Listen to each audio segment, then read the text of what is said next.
What if your eating disorder is not about food at all, but about a soul starving for the feminine you rejected to be perfect? Hello. Good evening. Or maybe it's already late at night where you are. Welcome to the Stillpoint. If you're new here, thank you for finding us. And if you subscribed, you're part of a quiet community now. People who think, who question, who seek. Sometimes I wonder about the lives on the other side of this screen. The cities, the small towns, the different corners of the world where you might be listening. The stories that brought you here. If you ever feel moved, the comments section is there. A quiet place to leave a thought, a moment, a trace of where you are. This is your refuge. For the next hour, the noise stops. The scrolling ends. You don't have to do anything. Just be here. You're safe. Let's begin. There is a tyranny more subtle than any dictator. A tyranny that lives inside. That speaks with your own voice. That uses your own hands to wage war against your own body. This is the tyranny of perfection. The addiction to an ideal that can never be reached. The pursuit of a flawlessness that does not exist in human form. And the body becomes the battlefield. The place where this impossible demand is enacted. Where control must be absolute. Where hunger must be denied. Where weakness must be eliminated. Where the flesh itself becomes the enemy. This is not the pursuit of excellence. Is not the healthy desire to grow and develop. This is something else entirely. This is addiction to perfection. And it is killing the soul. Marion Woodman, Jungian analyst and pioneer of body-centered psychotherapy, named this pattern after decades of working with women whose lives had become prisons of their own making. Women who achieved everything the culture demanded. Who were thin, successful, disciplined, admired. Who controlled their bodies with iron will. Who never ate too much or slept too long or wanted too openly. Who were perfect on the outside and dying on the inside. She called them the still unravished brides. The women who remain virgins not in body but in soul. Who have never been touched by life. Never been penetrated by experience. Never allowed themselves to be vulnerable, messy, imperfect, human. They stand at the altar of perfection, waiting for permission to live. Permission that never comes. Because perfection demands everything and gives nothing. Demands the sacrifice of the body, the emotions, the instincts, the desires. Demands that you become something other than human. Demands that you reject the feminine entirely. The war against the body begins early. Begins when the young girl learns that her body is not acceptable as it is. That it must be controlled, shaped, disciplined into something else. Something smaller. Something neater. Something that takes up less space. She learns that hunger is not a signal to be honored but an enemy to be fought. That appetite is dangerous. That wanting is shameful. That the body's needs are inconvenient interruptions to the real business of being good, being perfect, being acceptable. She learns to override the body's wisdom. To eat when she is not hungry because it is mealtime. To not eat when she is hungry because she has already had enough calories. To exercise past exhaustion because she must burn off what she consumed. To ignore fatigue, pain, the body's desperate signals that something is wrong. She learns that the mind must rule the body absolutely. That consciousness must dominate nature. that spirit must transcend flesh. This is presented as virtue, as discipline, as strength of character. The girl who can control her appetite is praised. The woman who maintains perfect weight is admired. The one who never gives into cravings is held up as a model. Culture calls this self-control, calls it willpower, calls it taking care of yourself. But Marion Woodman saw through this language, saw that what culture calls control is actually violence. What it calls discipline is actually warfare. What it calls perfection is actually self-destruction. Because the body is not meant to be controlled like a machine, is not meant to be disciplined into submission, is not an enemy to be conquered but a home to be inhabited, is not gross matter to be transcended but the temple of the soul. And the war against the body is ultimately a war against the soul itself. The addiction to perfection has many faces. Eating disorders are the most visible. Anorexia, where control becomes absolute and the body is starved into disappearance. Bulimia, where control and chaos cycle endlessly, binging and purging, consuming and rejecting. Compulsive overeating, where food becomes the only comfort in a life devoid of other nourishment. But Woodman understood that eating disorders are not really about food, are not about weight or body image in any simple sense, are about the soul's starvation, are about the attempt to control the uncontrollable, are about rejecting the feminine, the bodily, the instinctual, everything that is wild and cannot be tamed. The woman with anorexia is not trying to be thin, is trying to be pure, is trying to transcend the body entirely, to become spirit without flesh, to escape the messiness of being human, to achieve a perfection that has nothing to do with physical appearance and everything to do with escaping embodiment itself. And culture supports this, glorifies thinness as if it were a moral achievement, praises women who have conquered their appetites, sells products that promise control, discipline, the ability to overcome your own nature. The language is revealing. Overcome, conquer, battle, fight, master. All the language of war, all aimed at the body, at hunger, at desire, at the self. You are simultaneously the warrior and the enemy, the one who must control and the one who must be controlled. And so you split, divide yourself into mind and body, spirit and flesh, good and bad, acceptable and shameful, and wage war against yourself, a war you can never win, because the body will not be denied forever, because nature will not be transcended, because the soul cannot live in a body that is treated as an enemy. The perfectionist believes that if she can just achieve perfect control, perfect thinness, perfect discipline, then she will finally be acceptable, will finally be loved, will finally be enough. This is the addiction, not to food or to thinness or even to control itself, but to the belief that perfection will bring what you long for. That if you can just be good enough, disciplined enough, perfect enough, then you will finally be worthy, finally deserve love, belonging, acceptance, finally be allowed to exist without shame. But perfection is a moving target, is never enough. There is always more weight to lose, more control to achieve, more discipline to demonstrate.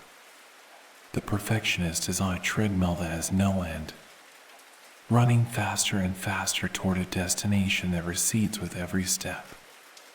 And the cost is everything. Is the body broken down? Is the soul starved? is life itself unlived. Woodman traced this addiction to the rejection of the feminine. In patriarchal culture, the feminine is associated with the body, with nature, with instinct, with the uncontrollable. The masculine is associated with mind, with culture, with reason, with control. And the masculine is valued while the feminine is scorned.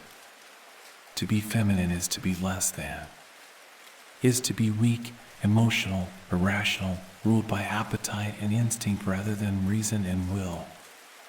And so women, to gain any value in this culture, must reject the feminine, must identify with the masculine, must control the body, deny the emotions, override the instincts, must become like men, or more accurately, must become like the cultural ideal of masculinity, rational, controlled, disciplined, unemotional. The addiction to perfection is the extreme version of this rejection, is the attempt to eliminate the feminine entirely, to become pure mind without messy body, pure spirit without chaotic nature, pure control without unruly desire. But what is rejected does not disappear, goes into the shadow, goes into the body. The woman who has controlled her appetite for years suddenly binges uncontrollably. The one who has maintained perfect discipline suddenly cannot stop eating. The emotions that were suppressed erupt in rage or depression or anxiety. The body that was ignored breaks down in illness. What is denied will demand to be acknowledged. What is rejected will return. And often it returns in distorted form, in symptoms, in addictions, in compulsions, in the very loss of control that was so feared. The addiction to perfection creates what it most fears, creates chaos out of the demand for absolute order, creates illness out of the attempt to be perfectly healthy, creates death out of the pursuit of an impossible ideal. The still unravished bride is Woodman's central image. She takes it from Keats, from the Ode on a Grecian Urn. The bride who remains forever virgin, forever waiting, forever perfect and untouched, forever frozen in potential but never actual, never consummated, never penetrated by life, never allowing herself to be touched, changed, made messy by experience. She stands in her white dress, pure, perfect, untouched, and completely alone, completely cut off from life. She is the woman addicted to perfection, who cannot risk the messiness of relationship, cannot risk the vulnerability of intimacy, cannot risk the loss of control that comes with being truly known, cannot risk being seen in her imperfection. And so she remains virgin, remains untouched, remains perfect, and remains utterly isolated, utterly starved, utterly dying inside her perfection. This is not about being literally virginal in the sexual sense. It is about the soul remaining virgin, remaining untouched by life, remaining in potential rather than actuality. The perfectionist lives in the realm of the ideal. In her mind, she is perfect. In her imagination, she has perfect control. In her plans, everything goes exactly as it should. But life is not ideal. It is messy, unpredictable, uncontrollable.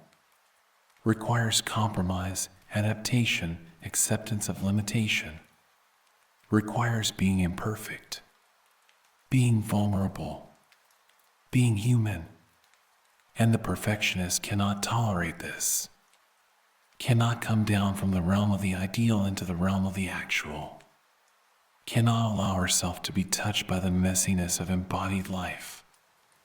And so she remains virgin, remains bride waiting for consummation that never comes, remains potential that is never actualized, remains perfect and untouched and utterly unfulfilled.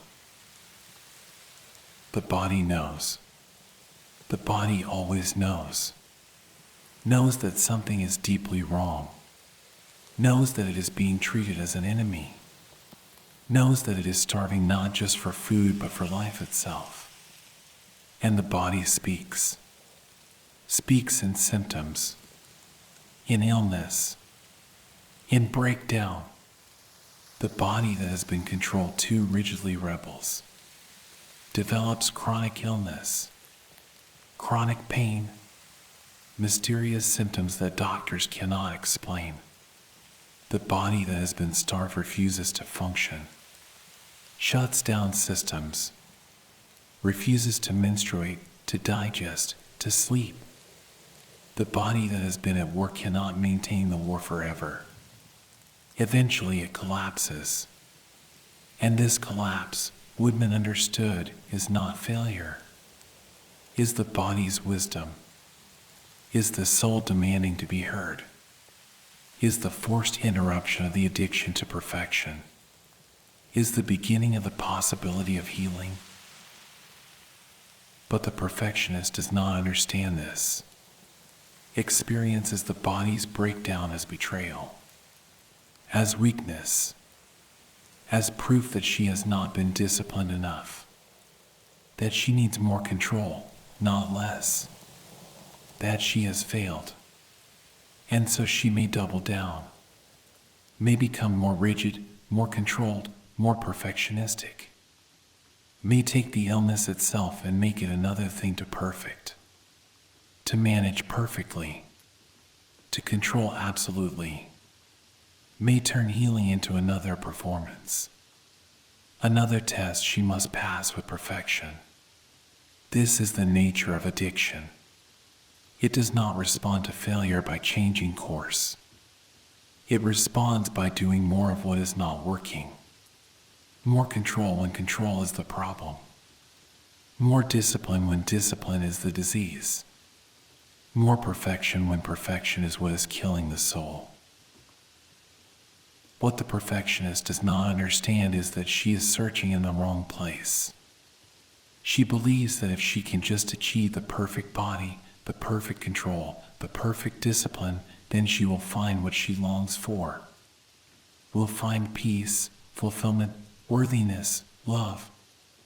But what she longs for cannot be found in perfection, can only be found in embracing imperfection, can only be found in accepting the body, the emotions, the instincts, the desires, can only be found in allowing herself to be touched by life, to be vulnerable, to be messy, to be human, to be, in other words, feminine, to reclaim what has been rejected, to come home to the body, to honor the soul that lives not in the ideal but in the actual, not in perfection but in embodied, imperfect, glorious human life. This first stage is recognition, is naming the tyranny, is seeing that what culture calls virtue may actually be violence, that what you have been calling discipline may actually be warfare, that the pursuit of perfection is not making you better but is destroying you, is destroying your body, your soul, your capacity for life. This recognition is painful, is the acknowledgement that you have been at war with yourself, that you have treated your own body as an enemy, that you have starved your own soul in the pursuit of an impossible ideal.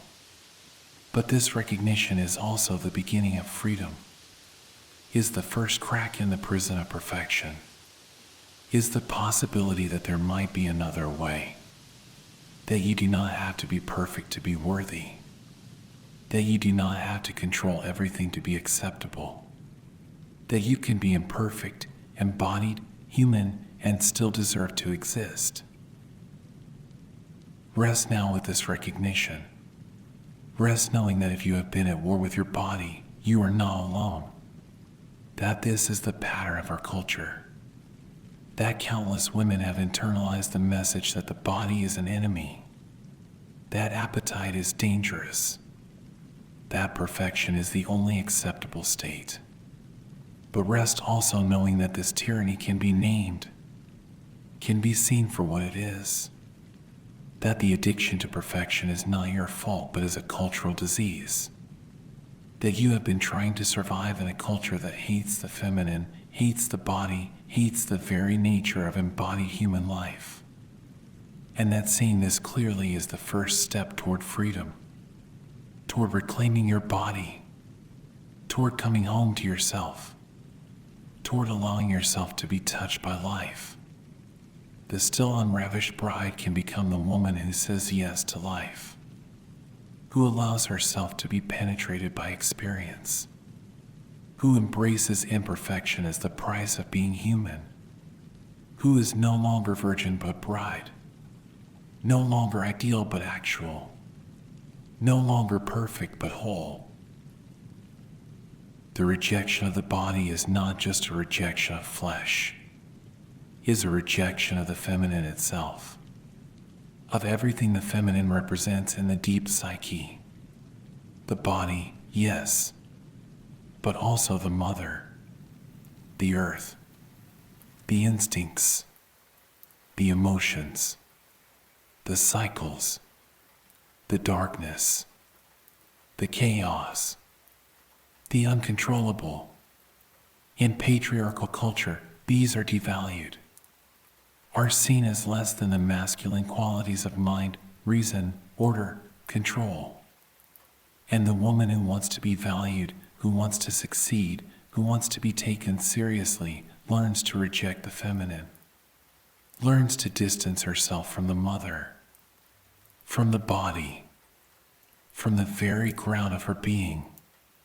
This rejection is not conscious, is not chosen, is survival, is the only way to gain value in a culture that despises what she is. But the cost is enormous, is the loss of soul, the loss of connection to the deep feminine wisdom that lives in body, in instinct, in the dark knowing that cannot be rationalized or controlled. Marion Woodman understood that the mother is the first carrier of the feminine, is the one who introduces the daughter to what it means to be female in this culture. And if the culture devalues the feminine, then the mother becomes the carrier of that devaluation.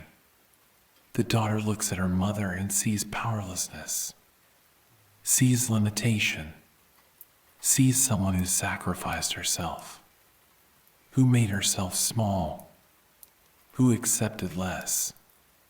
And the daughter says no, says I will not be like her, will not be weak like her, will not be trapped like her, will not accept the feminine fate. And so she rejects the mother, turns away from her, identifies instead with the father, with the masculine, with everything the mother is not. This rejection is necessary for psychological development. The daughter must separate from the mother to become her own person. But in patriarchal culture, this necessary separation becomes something else. Becomes a rejection not just of the personal mother but of the feminine itself. Becomes a turning away from the body, from instinct, from the deep feminine ground. But the mother is not just the personal mother, is also the archetypal mother, the great mother, the one who gives life and takes it away, the one who nourishes and devours, the one who holds and releases. And in the psyche of the woman addicted to perfection, the mother appears in her negative forms, as the devouring mother who will not let the daughter grow, who keeps her dependent, infantile, unable to separate, or as the perfect mother who demands perfection from the daughter, who cannot tolerate mess or failure or imperfection, who loves conditionally only when the daughter meets impossible standards, or as the absent mother who is not there emotionally, who cannot provide the mirroring, the holding, the unconditional acceptance the daughter needs. These negative mother experiences create a wound, create a sense that the feminine is dangerous. That mother love is either suffocating or withholding. That to be feminine is to be trapped or abandoned or never good enough. And so the daughter develops what you can call the mother complex, an unconscious pattern where the mother, both personal and archetypal, dominates the psyche. In the positive mother complex, the daughter cannot separate, remains merged with mother, remains dependent, cannot develop her own identity. But in the negative mother complex, which is more common in women with addiction to perfection, the daughter rejects the mother entirely, rejects everything feminine, identifies with the masculine, becomes what Woodman called the armored Amazon, the woman who has no softness, no receptivity, no vulnerability, who is all will in control and achievement, who has cut herself off from the feminine ground entirely. This gives her power in a patriarchal world, gives her the ability to compete, to succeed, to be taken seriously. But it also cuts her off from her own depths, from her own soul, from the very source of her being. The body carries the mother, carries the feminine heritage, carries the instincts, the cycles, the deep knowing that has been passed down through generations of women. And when the daughter rejects the mother, she also rejects the body. Rejects menstruation as inconvenient, shameful, a sign of weakness. Rejects pregnancy and childbirth as limitations on her freedom. Rejects the body's softness, its curves, its capacity to nurture. Wants instead to be hard, angular, controlled. Wants a body that does not betray her femininity, that does not mark her as female, that does not remind her of the mother she has rejected. The eating disorder is often the most extreme expression of this rejection. The anorexic body that refuses to menstruate, refuses to develop breasts or hips, refuses to become a woman's body.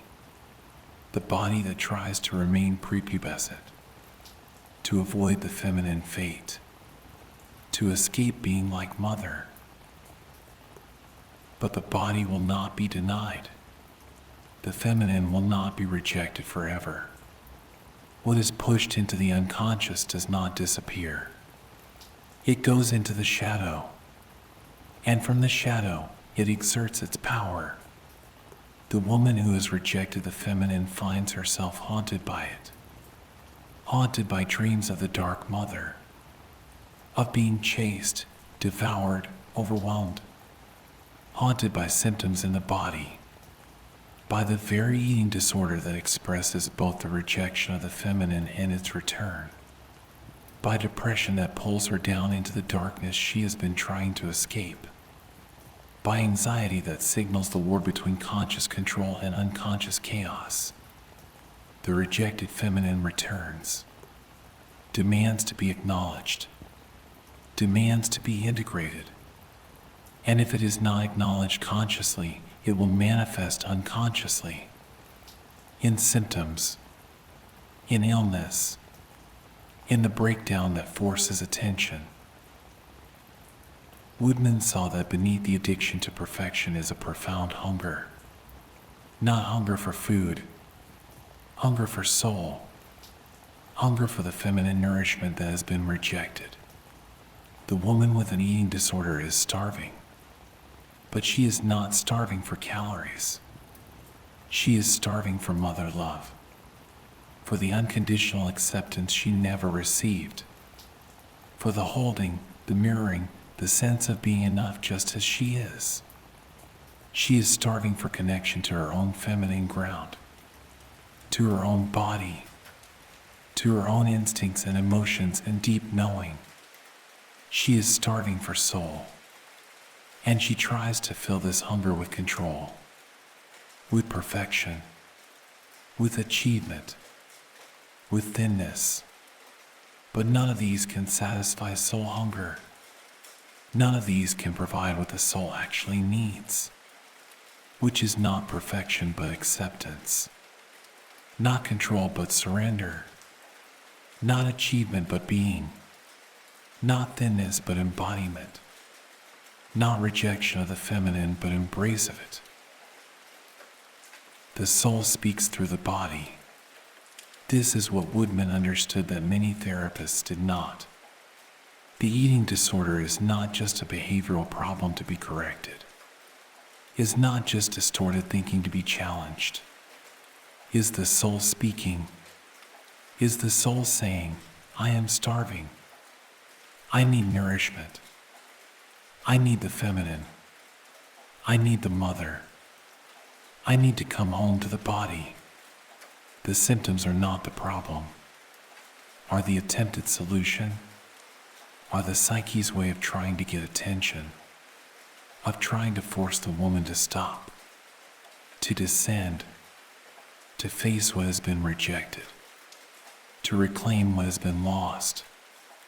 And so the therapeutic work is not about eliminating symptoms, is about listening to them, about understanding what the soul is trying to say through the body, about honoring the wisdom of the symptom even as you work to transform it. The mother wound must be healed. This is essential. The woman cannot reclaim the feminine without healing her relationship to the mother. This does not mean the personal mother must change. Often the personal mother cannot change, is limited by her own wounds, her own mother complex, her own internalization of patriarchal devaluation of the feminine.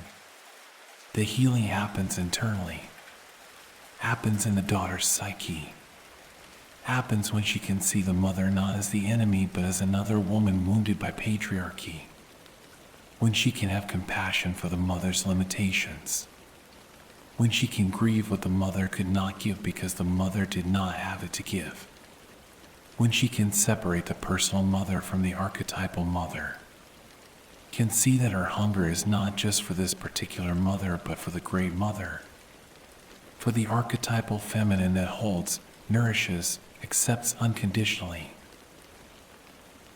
And she must learn to mother herself, to give herself what the mother could not give, to provide the unconditional acceptance, the holding, the nourishment, to become the good mother to herself. This is not narcissism, is not self-indulgence, is the essential work of reclaiming the feminine, is learning to care for the body as the mother cares for the child, to feed it when it is hungry, to rest it when it is tired, to comfort it when it is in pain, to accept it in all its imperfection, to love it not for what it achieves, but for what it is. This is revolutionary for the woman addicted to perfection, who has spent her life treating the body as enemy, who has denied it, punished it, tried to control it into submission, to instead treat it with tenderness, with care, with the unconditional love of the good mother. This is the beginning of healing. The feminine is not weak. This is what must be understood. The rejection of the feminine is based on a lie, on the patriarchal devaluation that says feminine equals weak, inferior, less than.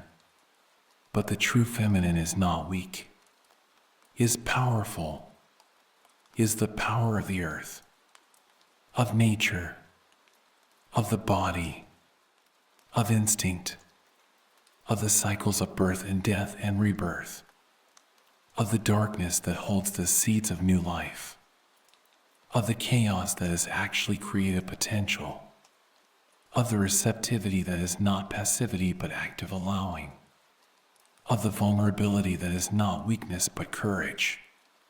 The feminine that has been rejected is not the weak, limited, powerless feminine of patriarchal definition, is the deep feminine, the wild feminine, the dark feminine, the feminine that is connected to soul, to body, to earth, to the great cycles of life. To reclaim the feminine is not to become traditionally feminine, is not to embrace domesticity or passivity or any of the cultural stereotypes, is to reclaim the deep feminine qualities that live in the psyche and the body, the capacity to feel deeply, to trust instinct, to honor the body's wisdom, to move with cycles rather than against them, to value being as much as doing, to allow receptivity alongside action, to embrace the darkness as well as the light, to accept imperfection as part of being human, to be connected to the earth, to nature, to the body, to the instinctual ground of being. This is what has been rejected. This is what must be reclaimed, not to replace the masculine but to balance it, not to reject achievement but to ground it in being, not to abandon control but to balance it with surrender, not to eliminate discipline but to temper it with compassion. The woman addicted to perfection has been living in her head, living in the realm of ideas, of ideals, of should and must and have to. She has lost connection to the body, to the instincts, to the emotions, to the deep knowing that comes not from thinking but from feeling, from sensing, from the somatic wisdom that the body carries. She must descend from the head into the body, must come down from the realm of the ideal into the realm of the actual, must learn to feel again, to sense, to trust the body's signals, to honor the emotions as information rather than as weakness, to listen to the instincts that have been overridden for so long. This descent is terrifying, is the loss of control, is the surrender to what cannot be managed or perfected, but it is also the path to soul, to wholeness, to life itself. The rejected feminine is calling, is demanding to be acknowledged, is refusing to remain in the shadow any longer. And the call comes through the body, through the symptoms, through the eating disorder that will not be controlled, through the depression that pulls down into darkness, through the anxiety that signals the war between conscious and unconscious, through the dreams of the dark mother, through the longing for something that cannot be named, through the sense that something essential is missing. This call is not comfortable, is not convenient, is disruptive, demands that the woman stop achieving, stop controlling, stop perfecting, stop running, and descend into the body, into the darkness, into the rejected feminine, into the mother wound, into the soul hunger. This is the only way forward, the only way to healing, the only way to wholeness. Rest now with this understanding.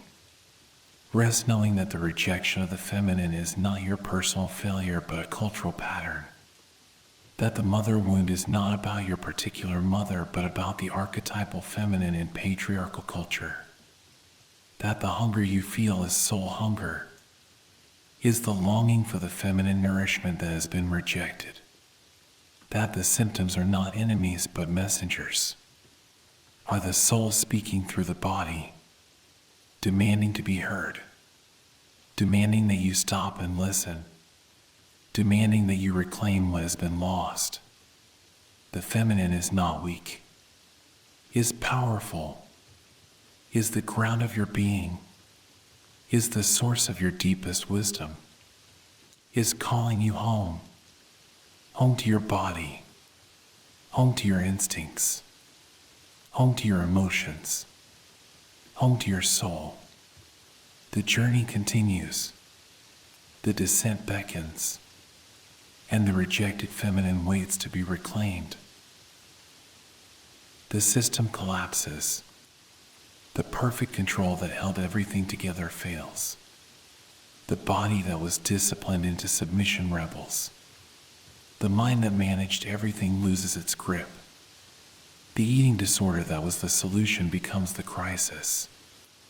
The achievement that provided identity crumbles. The perfection that promised safety reveals itself as prison. And the woman falls into darkness, into chaos, into the very thing she has been trying to avoid her entire life. This is breakdown. This is the moment when the addiction to perfection can no longer be sustained, when the war against the body and soul can no longer be won, when something must give.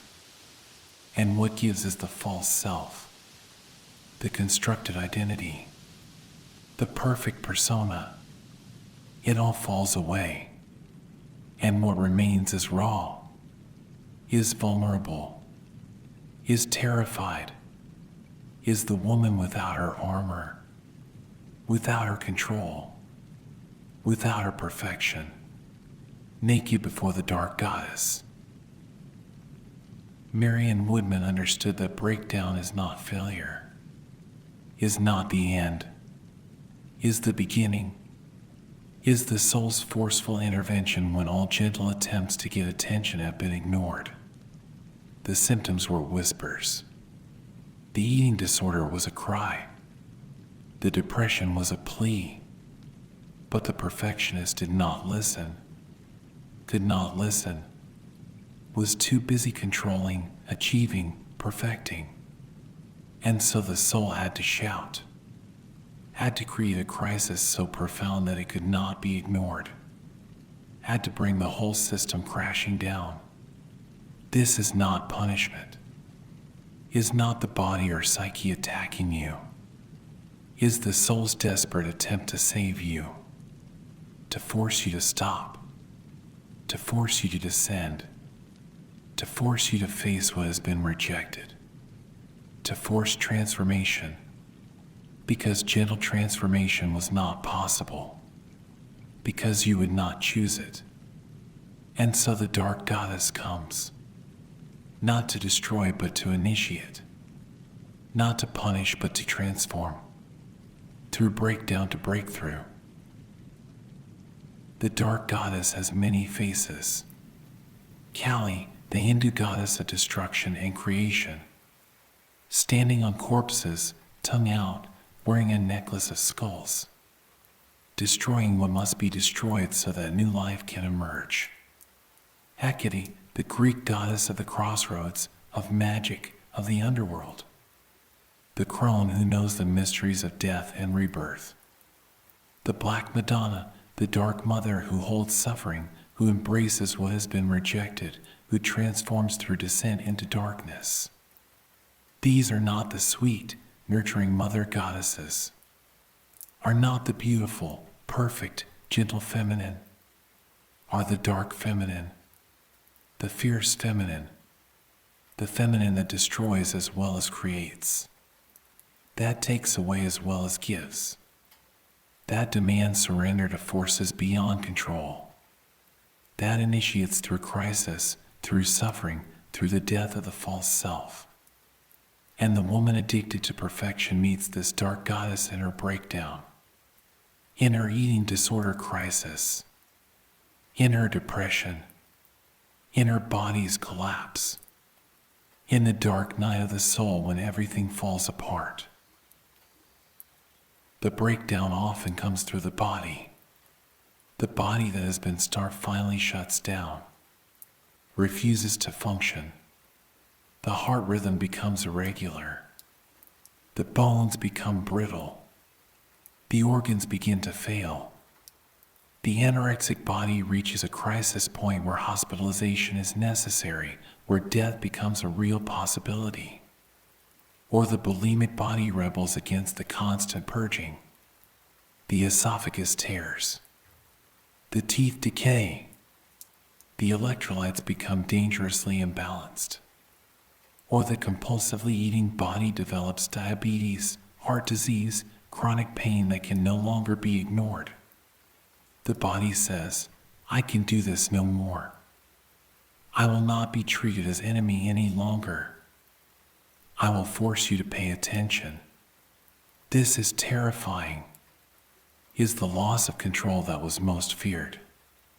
Is the body taking over, demanding care, refusing to be overridden? But it is also the body's wisdom. The body knowing that the only way to save the soul is to force a crisis. Or the breakdown comes through the psyche. Depression so profound that getting out of bed becomes impossible. That work, achievement, all the activities that provided identity become unreachable. The perfectionist finds herself unable to perform, unable to maintain the perfect facade, unable to keep achieving, keep controlling, keep being perfect. And this feels like death, like the end of the world. Because without achievement, without perfection, who is she? What is her worth? What is her reason to exist? The depression strips away the false identity, forces her to confront the emptiness beneath all the achievement, the void that perfection was meant to fill but never could. And in this stripping away, in this forced confrontation with emptiness, there is the possibility of finding what is real, what is authentic, what is her true self beneath the constructed perfection. The dark goddess strips away everything inessential. This is her gift and her terror. She takes the false self and destroys it, takes the perfect persona and shatters it, takes the achievement-based identity and reveals it as hollow, takes the control and shows it as illusion. She strips the woman down to nothing, down to raw vulnerability, down to the truth that was hidden beneath all the perfection.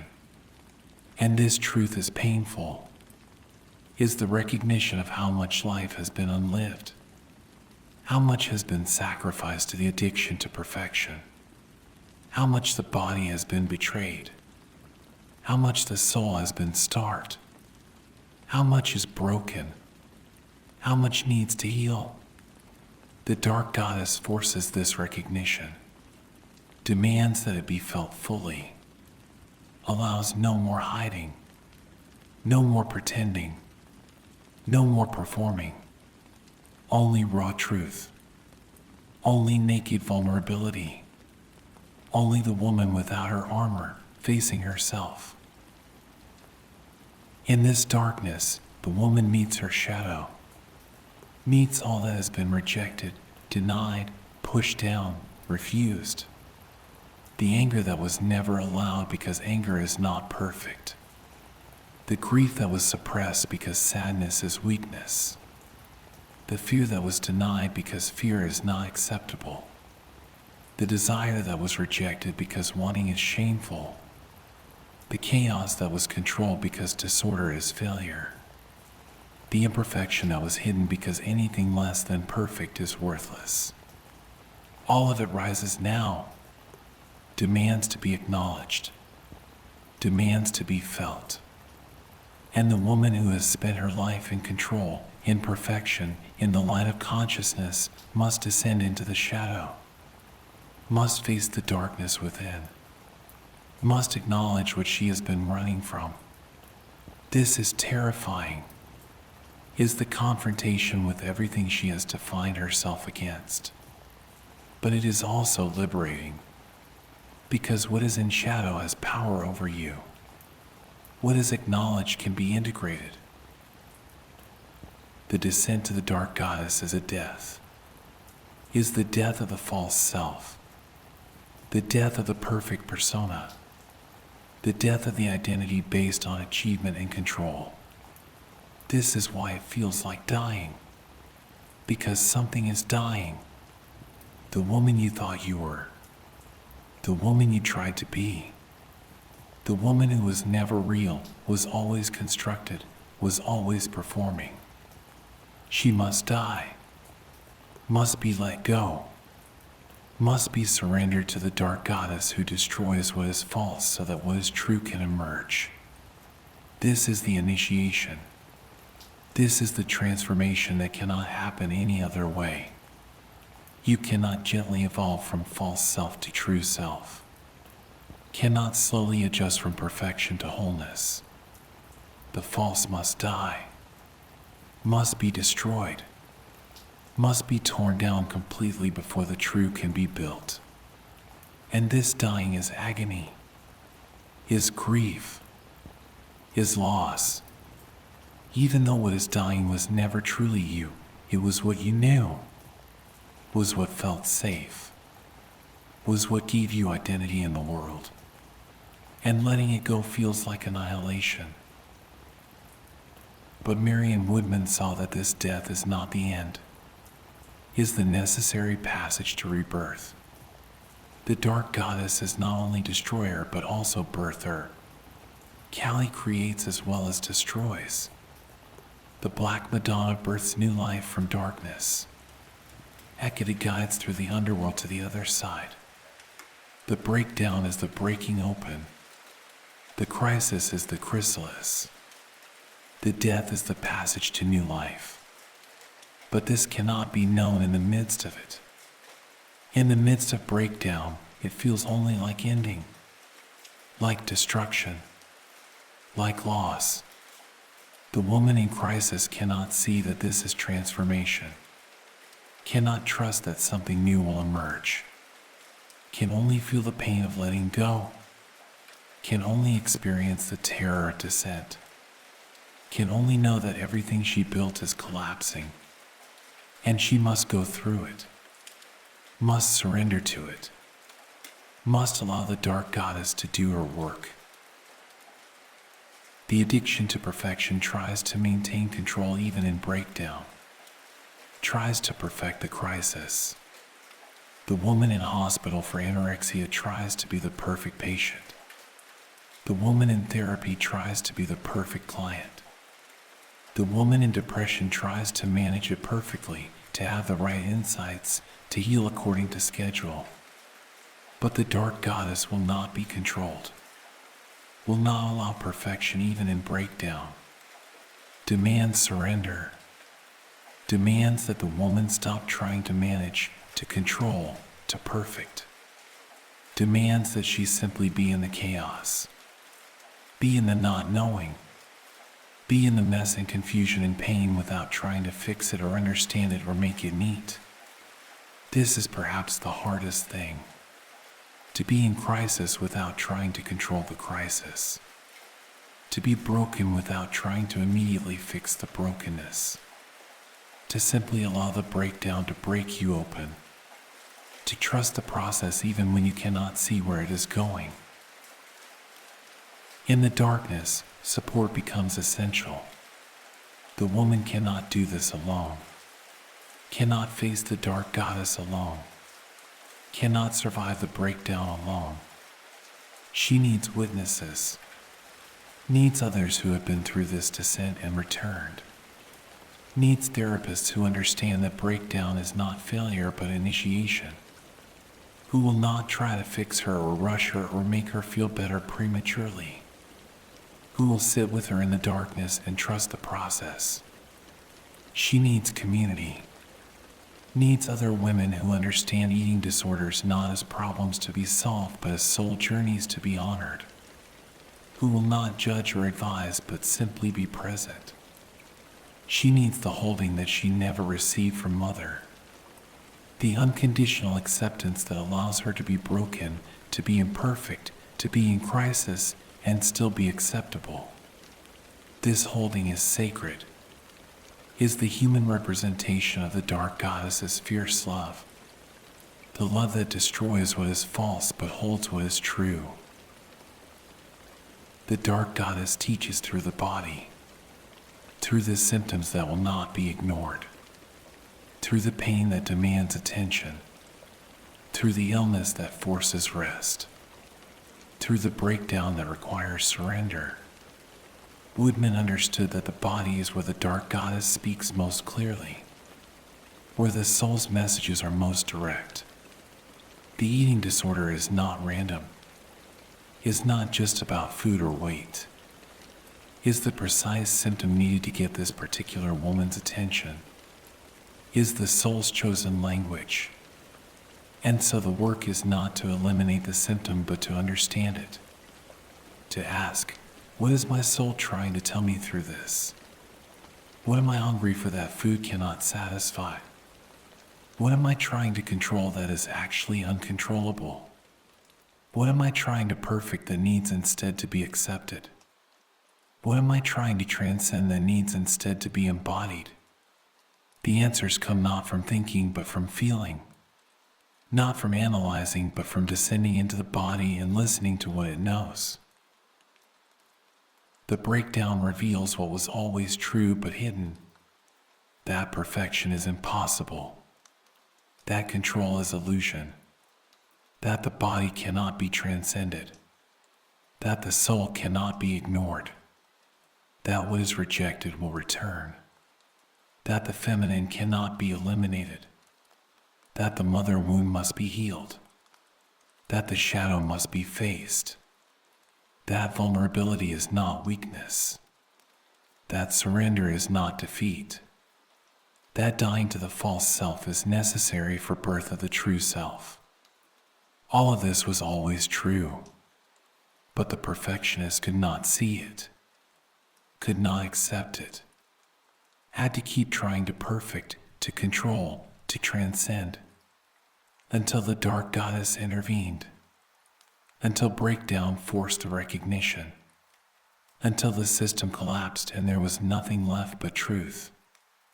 Raw, painful, liberating truth. And in this truth, in this darkness, in this surrender to the dark goddess, something begins to shift. Not immediately, not according to schedule, not in the way that can be controlled or predicted, but slowly, gradually, in the organic time of the soul, something new begins to emerge. A different relationship to the body, a different sense of self, a different understanding of what it means to be alive.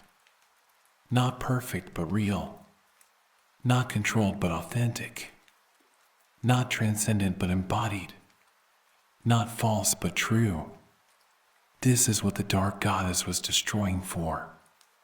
This is what the breakdown was breaking open for. This is the breakthrough that comes only through breakdown. This is the rebirth that requires death. This is the initiation that the dark goddess offers. And it is terrible. And it is sacred. And it is the only way home to soul. Rest now in the darkness. Rest knowing that if you are in breakdown, you are not broken. You are being broken open. The dark goddess is not punishing you, is initiating you, is destroying what is false so that what is true can emerge. The eating disorder is not your enemy. Is your soul speaking? The depression is not failure. Is descent necessary for transformation? The body's collapse is not betrayal. Is wisdom forcing you to stop, to listen, to surrender? You do not need to manage this perfectly. Do not need to understand it all. Do not need to fix yourself.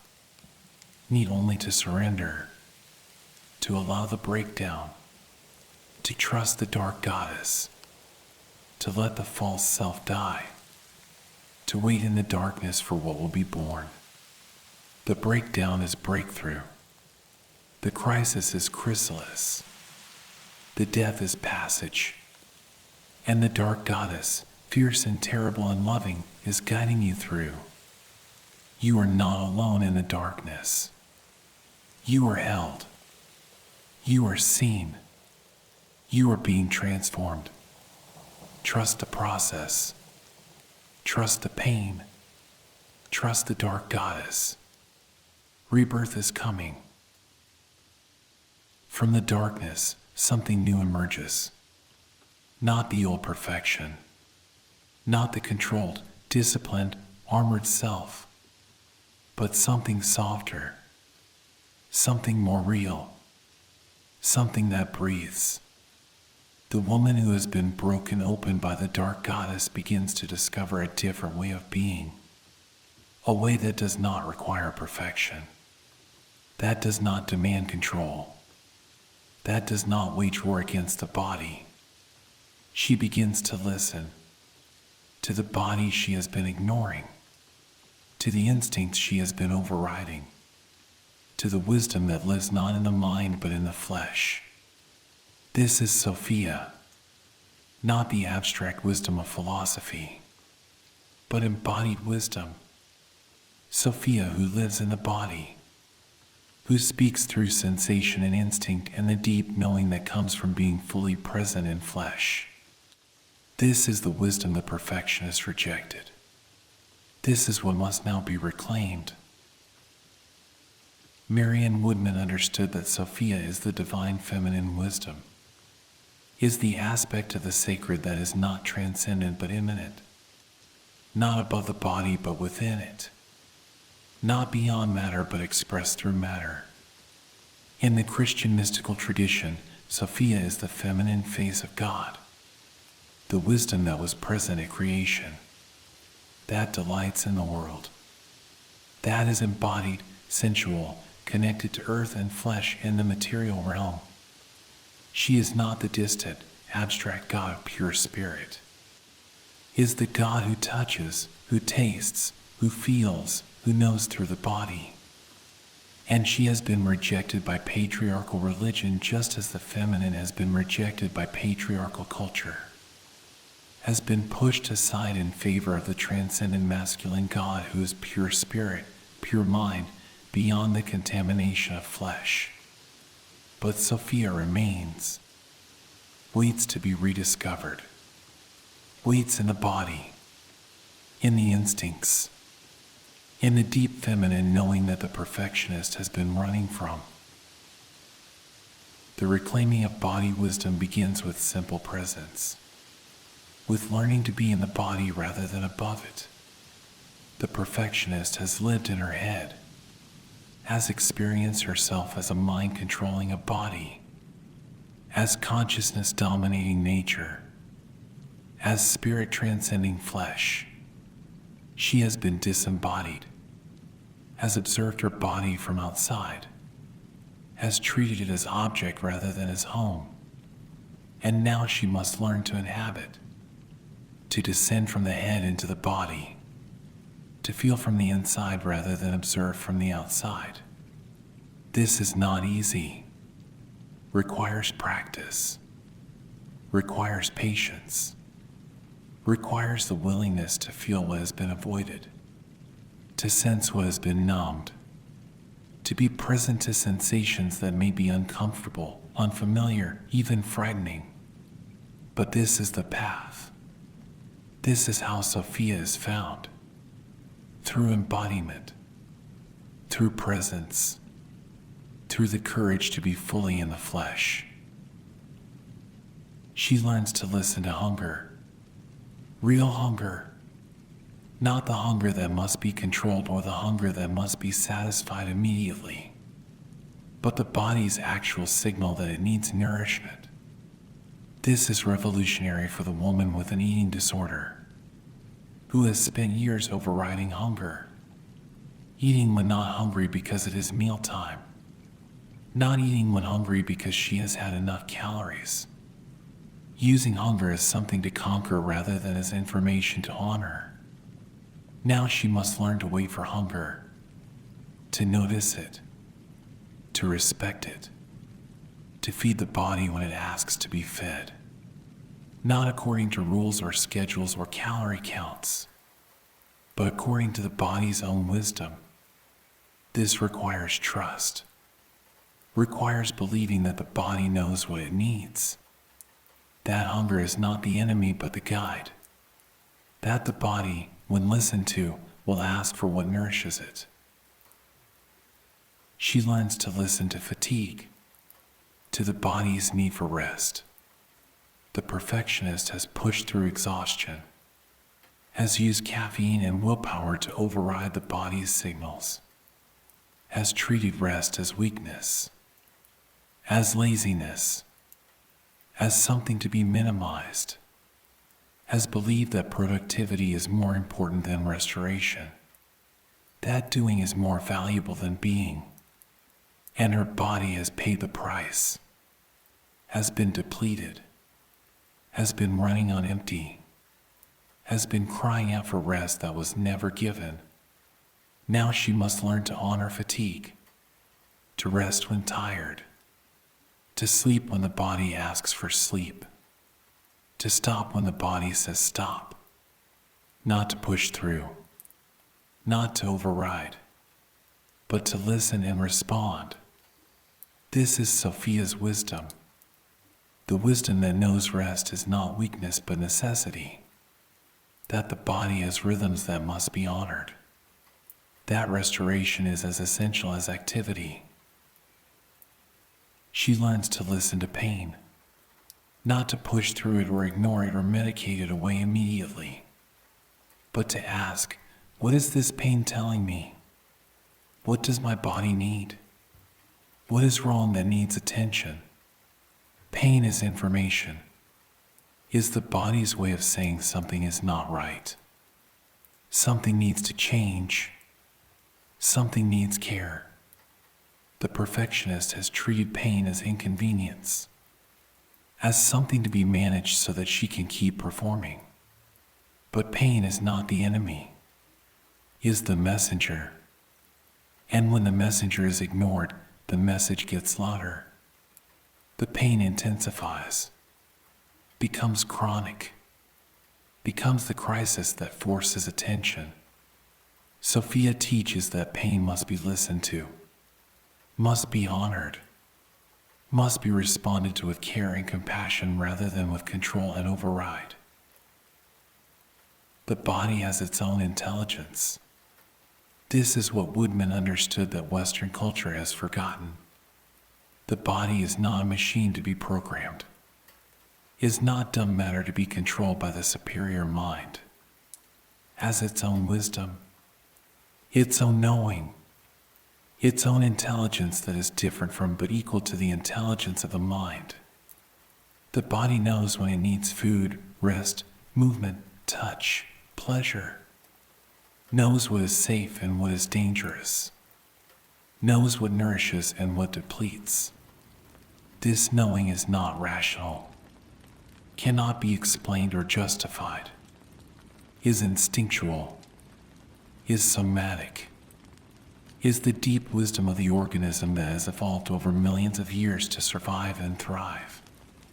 And the perfectionist, in her identification with mind and rejection of body, has cut herself off from this intelligence, has lost access to the body's wisdom, must now learn to trust it again.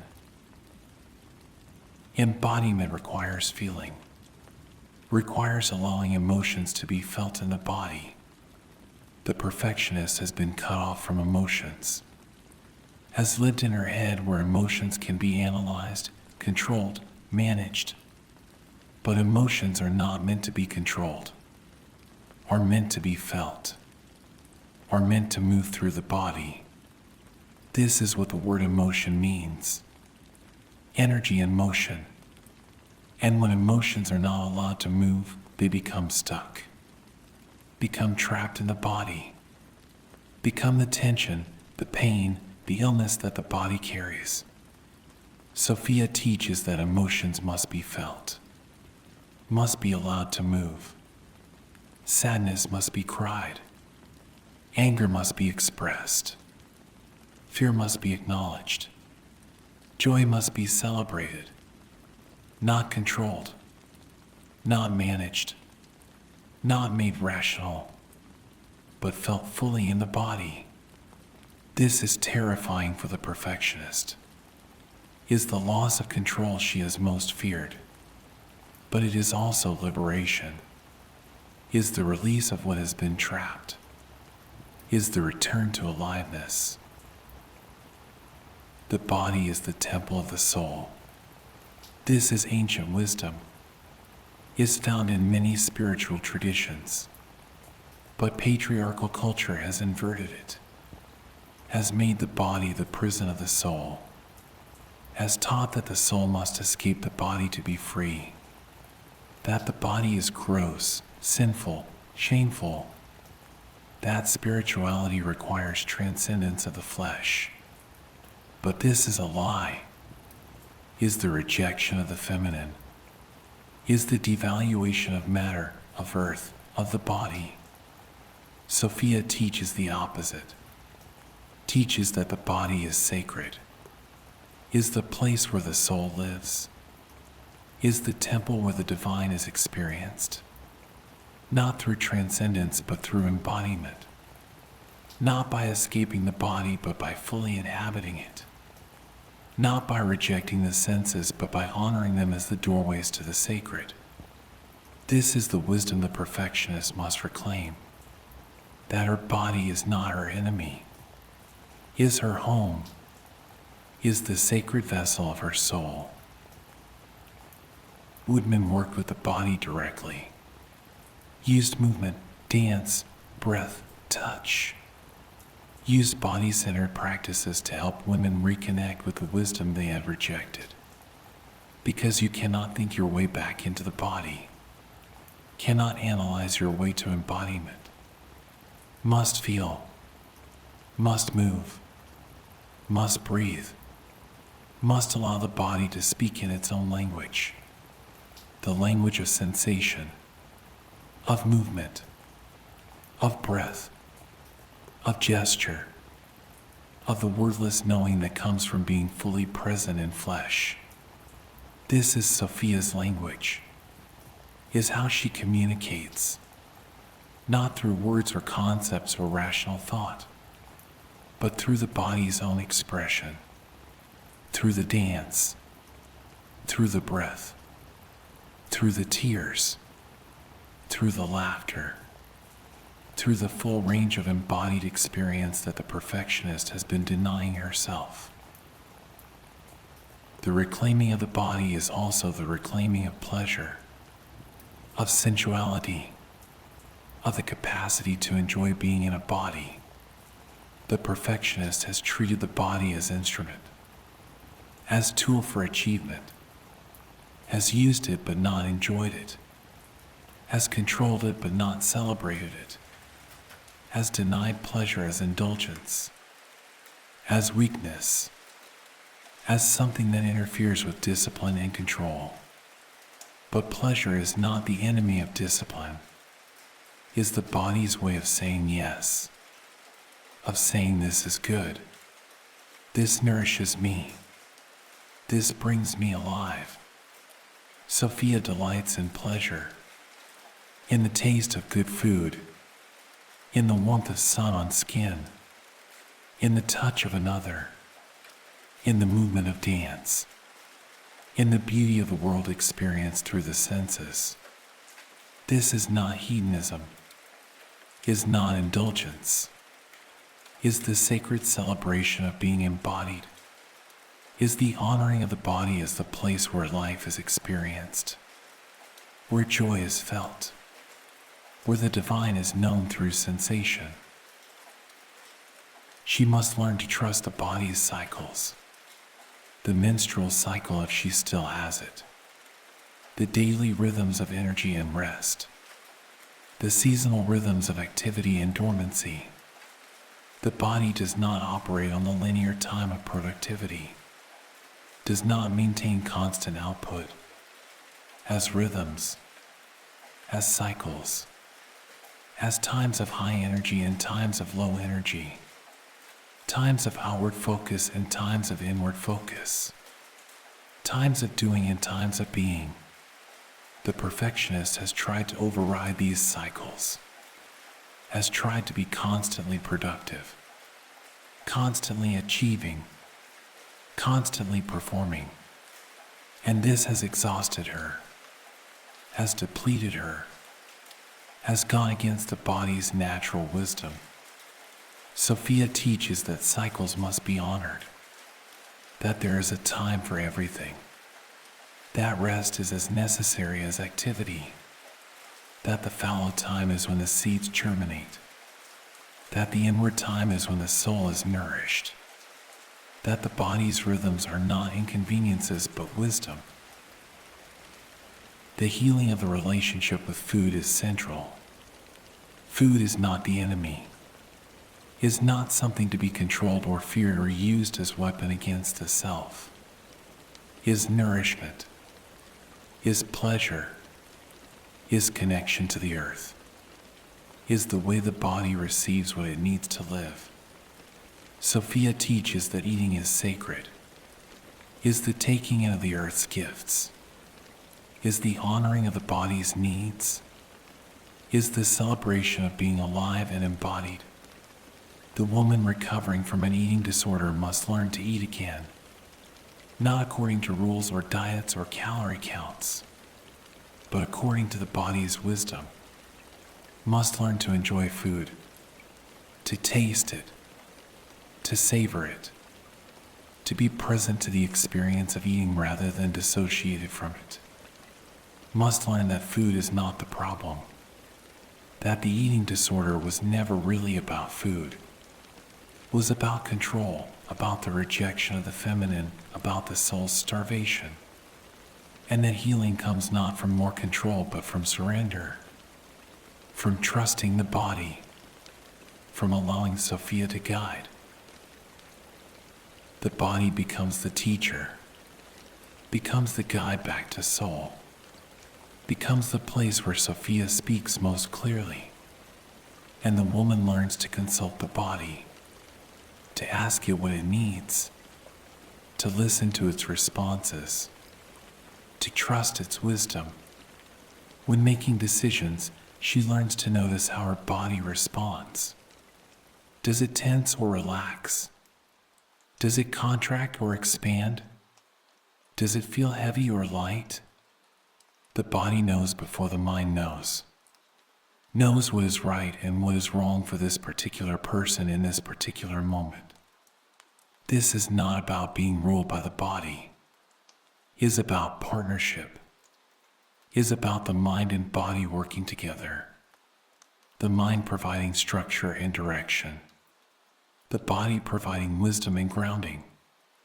This is the integration. This is the balance. This is what Sophia teaches, that we are not minds controlling bodies, are embodied beings, are body and mind and soul integrated, are whole. The reclaiming of body wisdom is also the reclaiming of instinct, of the deep knowing that is not rational, that cannot be explained, that simply knows. The perfectionist has overridden instinct, has trusted only what can be rationalized, what can be explained, what makes logical sense. But instinct is older than reason, is deeper than logic, is the wisdom of the body that knows without knowing how it knows who is safe and who is dangerous, knows what is nourishing and what is toxic, knows when to move forward and when to wait. This knowing has been called intuition, has been dismissed as irrational, as feminine, as unreliable. But Sophia teaches that instinct is wisdom, is the body's intelligence, is to be trusted, is to be honored, is to be consulted alongside reason, not dismissed in favor of it. And she learns that she is not separate from nature, is not above it or beyond it, is part of it, is earth, is animal, is body. The perfectionist has tried to transcend nature, to rise above the animal body, to be pure spirit, pure mind. But this is impossible, is the denial of what we are. We are nature, our earth, are the same stuff as trees and rivers and animals, are not separate from the natural world but part of it. And when we honor the body, we honor our connection to earth. When we listen to the body's wisdom, we listen to the wisdom of nature. When we trust the body's rhythms, we trust the rhythms of the natural world. Sophia is the wisdom of the earth, is the divine feminine that is not transcendent but immanent, not above nature but within it. And to reclaim Sophia is to reclaim our place in the natural world, to come home to the earth, to the body, to the embodied, instinctual, sensual, sacred life that is our birthright. Rest now in the body. Rest knowing that the body is not your enemy, is your home, is the temple of your soul, that the wisdom you seek is not in your head but in your flesh. That Sophia waits in the body, in the sensations, in the instincts, in the deep knowing that comes from being fully present in embodied life. You do not need to transcend the body, need to inhabit it, do not need to control it, need to listen to it, do not need to perfect it, need to honor it. The body knows what it needs, knows what nourishes and what depletes, knows when to rest and when to move, knows pleasure and pain and the full range of embodied experience. Trust the body, trust Sophia, trust the wisdom that lives in your flesh. You are not mind controlling a body, are an embodied soul, our body and mind and spirit integrated, are whole. Welcome home to your body. Welcome home to Sophia. Welcome home to yourself. The still unravished bride can finally step down from the altar, can finally say yes to life, can finally allow herself to be touched, penetrated, changed by experience. This is the sacred marriage, not the marriage to an external partner, though that may also happen, but the internal marriage, the hieros gamos, the union of opposites within the psyche, the integration of masculine and feminine, of mind and body, of control and surrender, of perfection and imperfection, of the ideal and the actual. This is what the entire journey has been moving toward.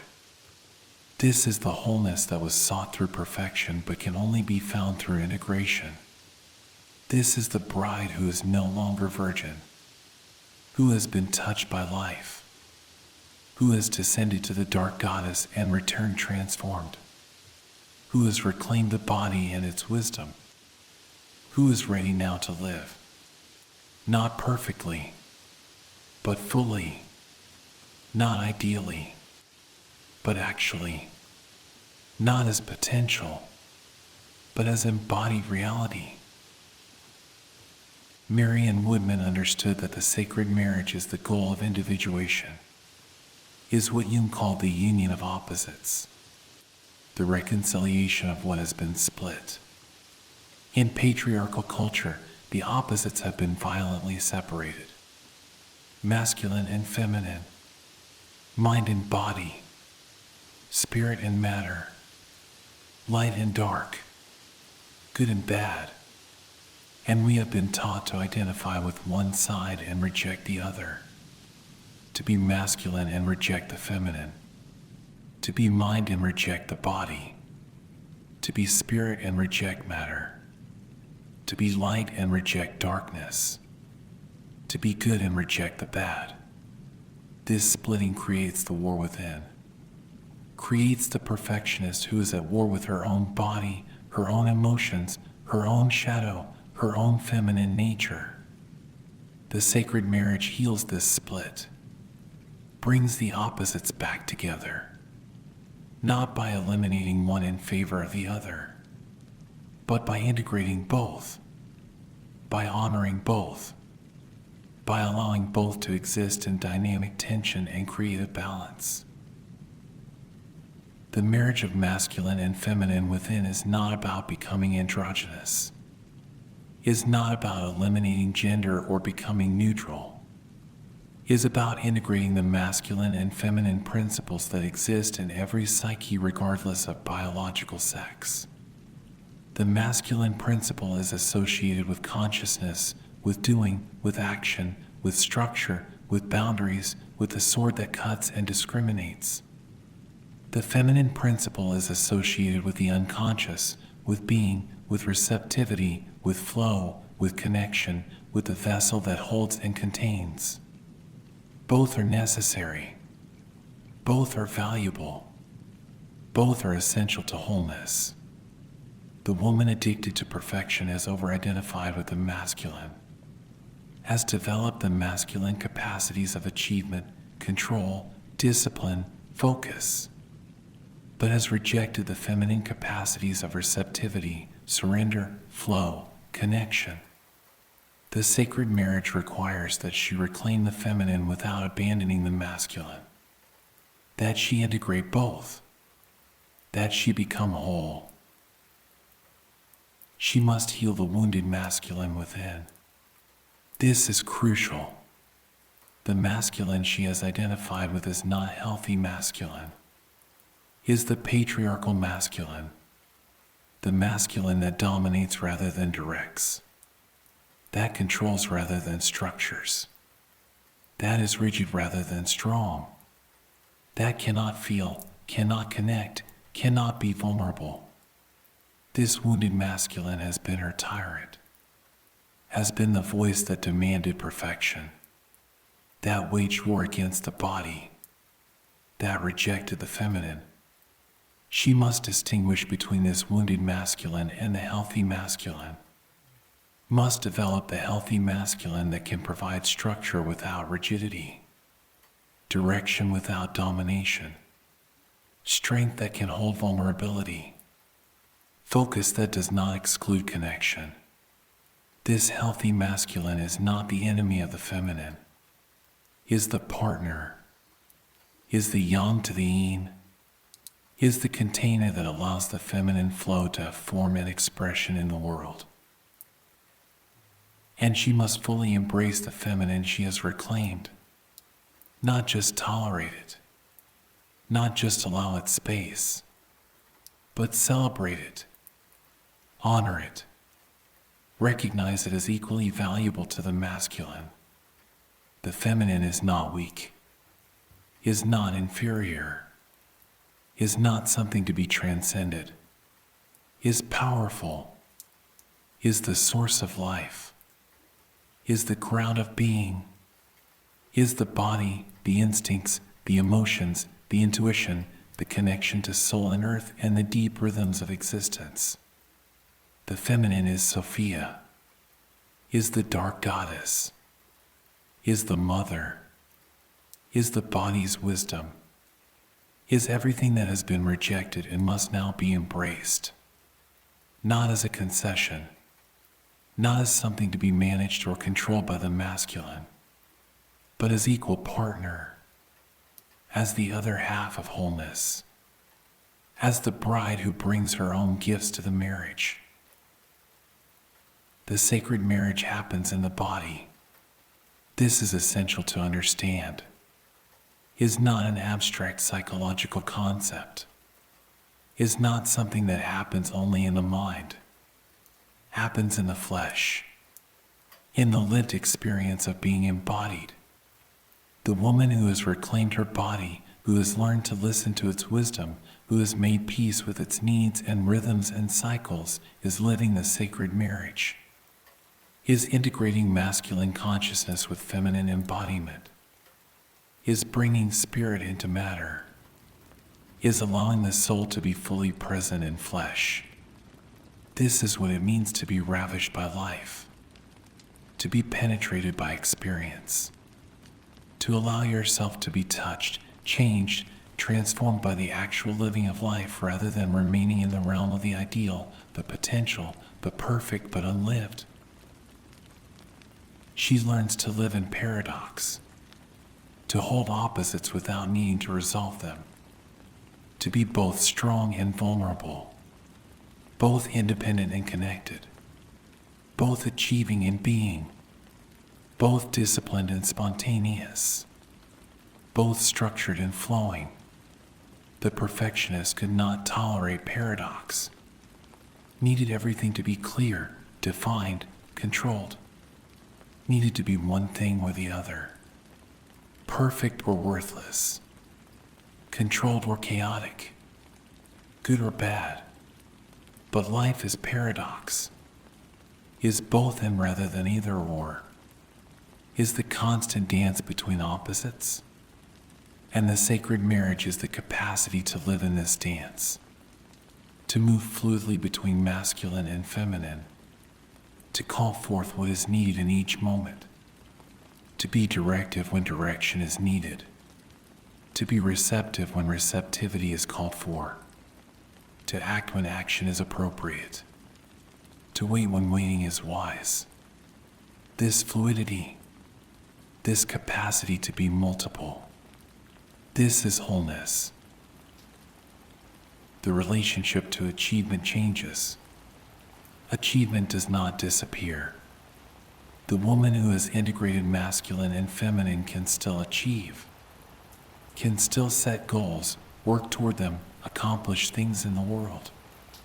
But achievement is no longer the source of worth, is no longer the proof of value, is no longer the desperate attempt to fill the void, is instead the natural expression of the integrated self, is what flows from wholeness rather than what is pursued to create wholeness.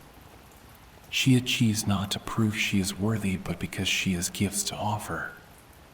Not to escape the body, but to express what the body and soul together create. Not to be perfect, but to be generative. Not from emptiness, but from fullness. This is the difference. This is what the sacred marriage makes possible. Achievement that serves life rather than achievement that denies life. She learns to receive as well as give. The perfectionist could only give, could only do, could only achieve, could not receive, could not allow herself to be helped, supported, nurtured, could not be vulnerable enough to need, could not trust enough to accept. But the sacred marriage requires receptivity, requires the capacity to receive, to be filled, to allow others to give to you, to accept help, to acknowledge need, to be vulnerable. This is not weakness. Is the feminine capacity that balances the masculine capacity to give. Is the vessel that can be filled. Is the openness that allows nourishment to enter. Without receptivity, there is only depletion, only giving until there is nothing left. Only the exhaustion of the perfectionist who cannot stop doing long enough to receive what she needs to continue. The sacred marriage transforms relationship.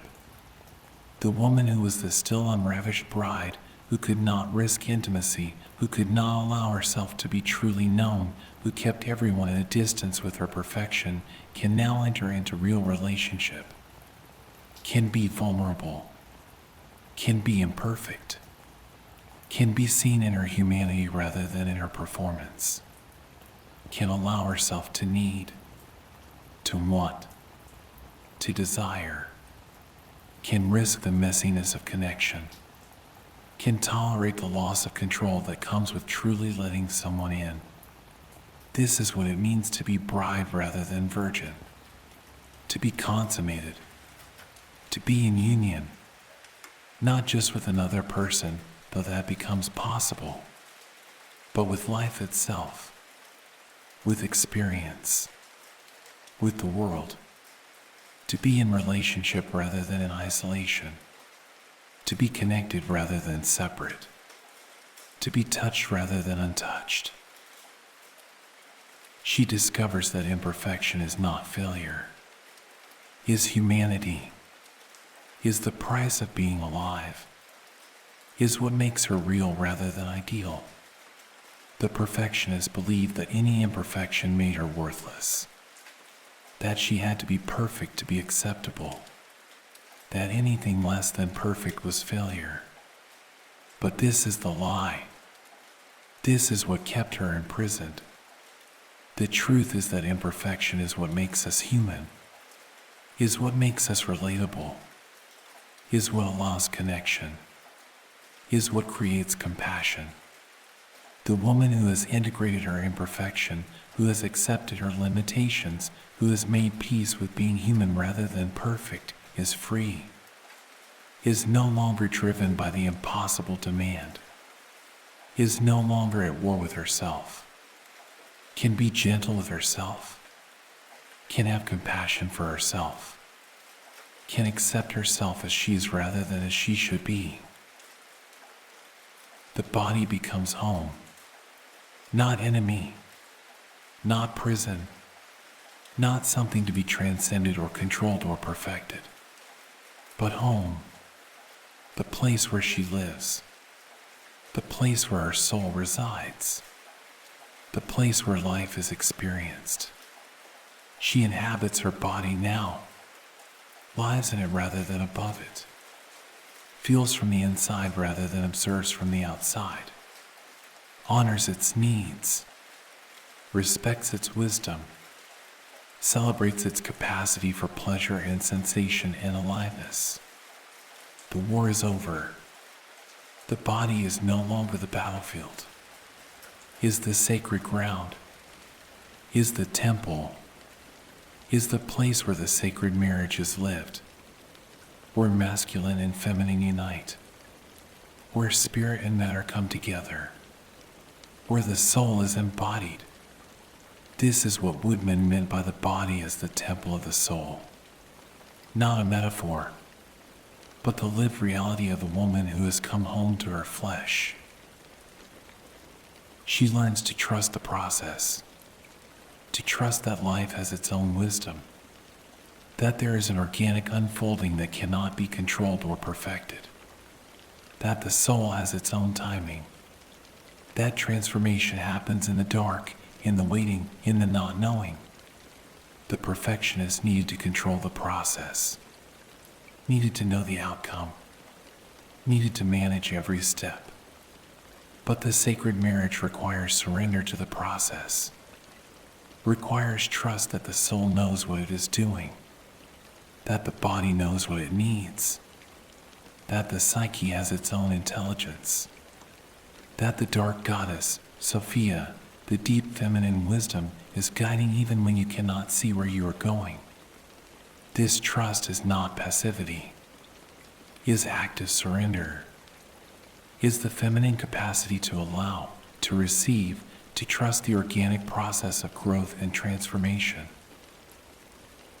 The sacred marriage is not a destination, is not something achieved once and maintained forever, is a practice, is the daily, moment-by-moment choice to honor both masculine and feminine, to integrate rather than split, to be whole rather than perfect. Some days the masculine will be stronger, will need to be, will be called forth to provide structure, direction, action. Other days the feminine will be stronger, will need to be, will be called forth to provide receptivity, flow, connection. This is the dance. This is the marriage. Not static balance but dynamic movement. Not fixed state but fluid process. Not perfection but wholeness. Not ideal but actual. Not virgin but bride. Not potential but lived reality. She becomes the woman who can hold others, who can witness others' journeys without trying to fix them, who can be present to suffering without needing to make it go away, who can celebrate others' wholeness without needing them to be perfect. She becomes the good mother, not just to herself, but to others, to the next generation, to the women who are still at war with their bodies, still addicted to perfection, still standing at the altar waiting for permission to live. She can be the witness, the guide, the one who says, you do not have to be perfect. You can be human. You can be imperfect and still be worthy. You can come down from the altar. You can say yes to life. You can be bride. You can be ravished by experience. You can live. This is her gift.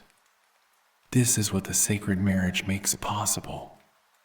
Not just her own wholeness, but the capacity to midwife wholeness in others.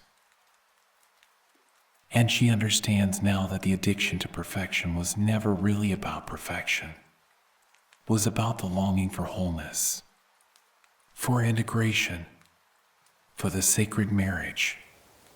But she was looking in the wrong place, was trying to achieve through perfection what can only be found through integration, was trying to reach through control what can only be reached through surrender, was trying to become through doing what can only be discovered through being. The perfection was the symptom. The sacred marriage is the cure.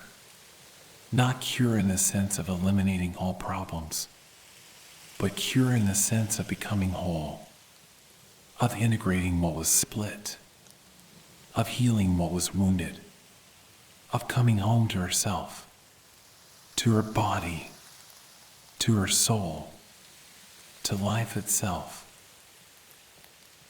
Rest now in this wholeness. Rest knowing that you do not have to be perfect, that you can be human, that you can be imperfect and still be worthy, that you can be both masculine and feminine, both strong and vulnerable, both achieving and being, that you can come down from the altar of perfection, can say yes to life, can allow yourself to be touched, changed, transformed by experience, can be bride rather than virgin, can be ravished by life, can live not in the realm of the ideal but in the realm of the actual, not in potential but in embodied reality. The sacred marriage is yours. The integration is possible. The wholeness is your birthright. You are not half, are not split, are not at war with yourself, are whole, are integrated, are the sacred marriage of masculine and feminine, of mind and body, of spirit and matter, of perfection and imperfection, of the ideal and the actual. Welcome home to yourself. Welcome home to your body. Welcome home to wholeness.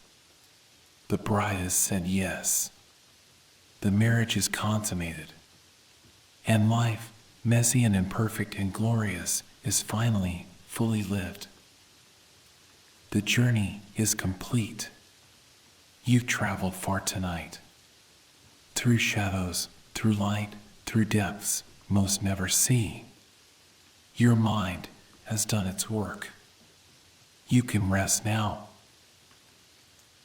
This is the Stillpoint, your anchor in the sea of thought, a place you can always return to whenever the world becomes too loud. Thank you for listening.